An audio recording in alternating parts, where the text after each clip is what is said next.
I'm in Pat McCormick's team in the Applied Computer Science group at Los Alamos National Laboratory, and I'm going to be talking about building abstractions for applications that target Legion's C++ interface directly. So Legion is designed for two classes of users. Developers of high-level languages and libraries that help increase application productivity, and sort of advanced developers, sort of you guys in the room, that leverage different libraries and models, MPI, Shnem, OpenMP, CUDA, for example, to write, rewrite, or refactor their codes for new architectures. So Legion's focus is on providing a common framework which can achieve portable performance across a range of distributed architectures. And so developer productivity in Legion is sort of a second-class design constraint. That isn't to say that developer productivity isn't important, but performance and extensibility are sort of are number one, right? And this is perfectly reasonable because while some programming tasks in Legion are somewhat verbose, I would claim that other more complicated and error-prone programming tasks are actually made easier in this model. So worry not, there are many ways to sort of write clean, familiar code when targeting Legion's interface directly. And a few of them have been discussed today, and this talk is going to talk about a few more. Okay. So interface choice. So Legion exposes two interfaces, a C interface and a C++ interface. Odds are, if you're in this room, you're an application developer, so you'll be using the C++ interface. The C interface is almost exclusively used for language developers, so C++. This is a basic concept, but I think an important one. So build containers that encapsulate useful properties and manage storage through logical regions. So these containers will actually serve as a basic building block upon which our higher level abstractions will be built.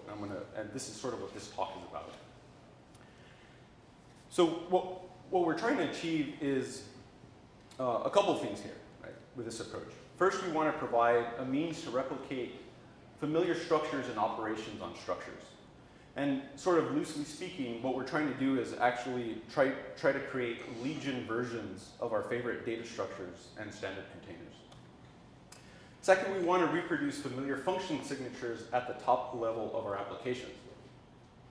All this means is that I would like to maintain, to the extent that we can, an environment where functions continue to operate on higher level data structure abstractions. For example, if I want to think about my application working on particles and cells, I can continue to do so. So let's begin with an example that creates an array class that contains 5 data members. I'm going to gloss over a few of the details here because hopefully these concepts at this point should be fairly familiar to everyone in this room. Okay. So the first two members here, the field space and the index space, are used to create the array's logical region. So these things sort of form the conceptual structure of the array, its size and shape. For simplicity, we'll say that our field space only contains one field, and our index space is formed from a structured 1D rect. An array will also include one logical partition and one launch domain, again, one of each for simplicity, but more than one may be maintained. So, and these things are primarily used for inquiry and task launches, and I'll touch on this later on. Okay, so now let's introduce a function that is responsible for sort of creating an array. So this function will take a length, which is the array's global length, right? This is a logical description of the array. Some Legion handles, the context and the runtime pointer here, which are actually provided to us from within a task, and a type template parameter, T, that specifies the type of the array elements. Right? pretty standard stuff, what you would expect, and that's good. And since partitioning is an important part of an important operation in Legion, let's also introduce a function that partitions an array instance into end disjoint partitions. Colors here represent disjoint subregions. For cases that benefit from maintaining multiple partitioning schemes, one could imagine playing around with simple array or stack semantics that allow for multiple partition schemes to be described and accessed from within a single array instance. Okay, so far? Good. And of course, we need a free function that is responsible for returning all the allocated resources. Okay, so now let's imagine that we've already created and partitioned two arrays. We'll call them x and y into n subregions and want to calculate a dot product. So the dot product function will actually be responsible for dot product task launches and associated prep work, not the actual calculation, and we'll get to that later. So what does dot prod look like? Well, it sort of looks like a pretty vanilla index space launch that happens to know the requirements of its particular operation, along with the structures of the higher level abstractions on which it operates. So first it creates an index launcher. Next it adds region requirements for both x and y, read-only privileges and exclusive coherence on the respective logical partitions will do the trick for this particular calculation. And finally, it executes the index space and returns a result to the caller. Pictorially, this is sort of what's happening. A caller inside some parent task calls dot prod.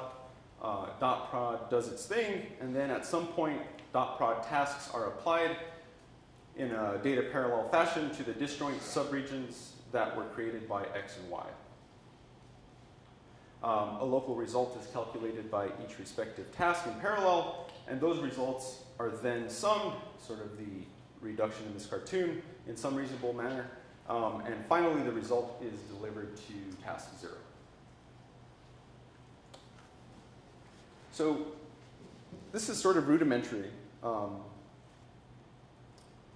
but the major takeaway is that this methodology can be applied in a variety of situations.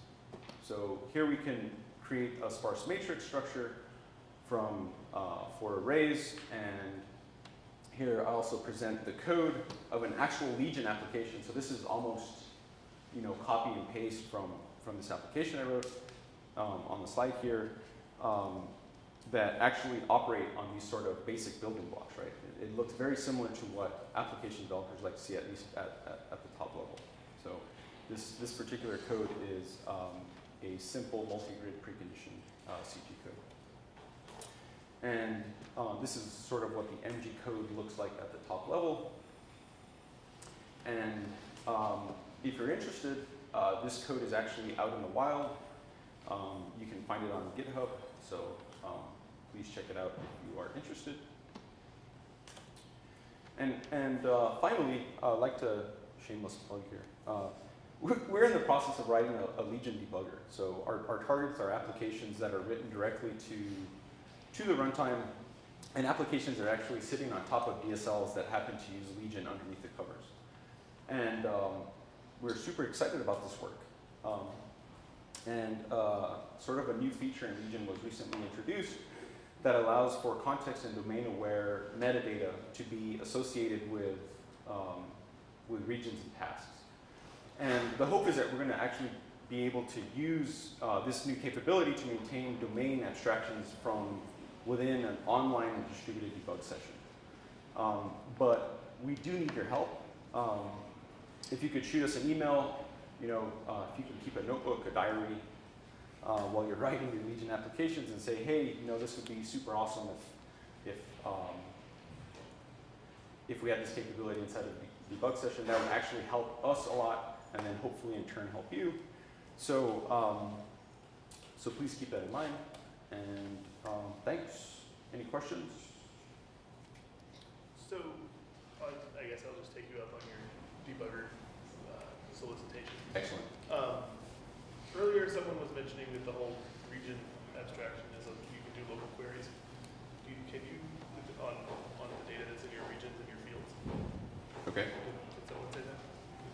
Was there not? We were saying the mapper can see the dynamic shape of the region trees, but also the task dependence graph. Okay, it was more like you had like a update something where some condition was true, kind of SQL looking query. Oh, sure. Okay, Yeah. viewing things as relational tables. Yeah. Do you have support for distributed queries? Because stuff like that would be really useful for doing debugging for a large application. So actually, some members of my team are actually starting to do stuff like that. We can talk to Pat about that sort of stuff. You go back to your multigrid example there. So sorry. This one? Yes. This one? This one, yeah. Okay. So what the idea was you actually do the cost grid compute first. So complete also compute at the cost grid level before you move to next level, or do you actually say have this nested within the sub-regional cost grid and you try to spawn out like children tasks to compute at the 5 grid level? So can you repeat that one more time? I'm sorry. No problem. So, yeah, so I was just wondering, so do you complete, so you have like multiple resolutions? Or That's right. Complete at cost grid level first before you move to next level?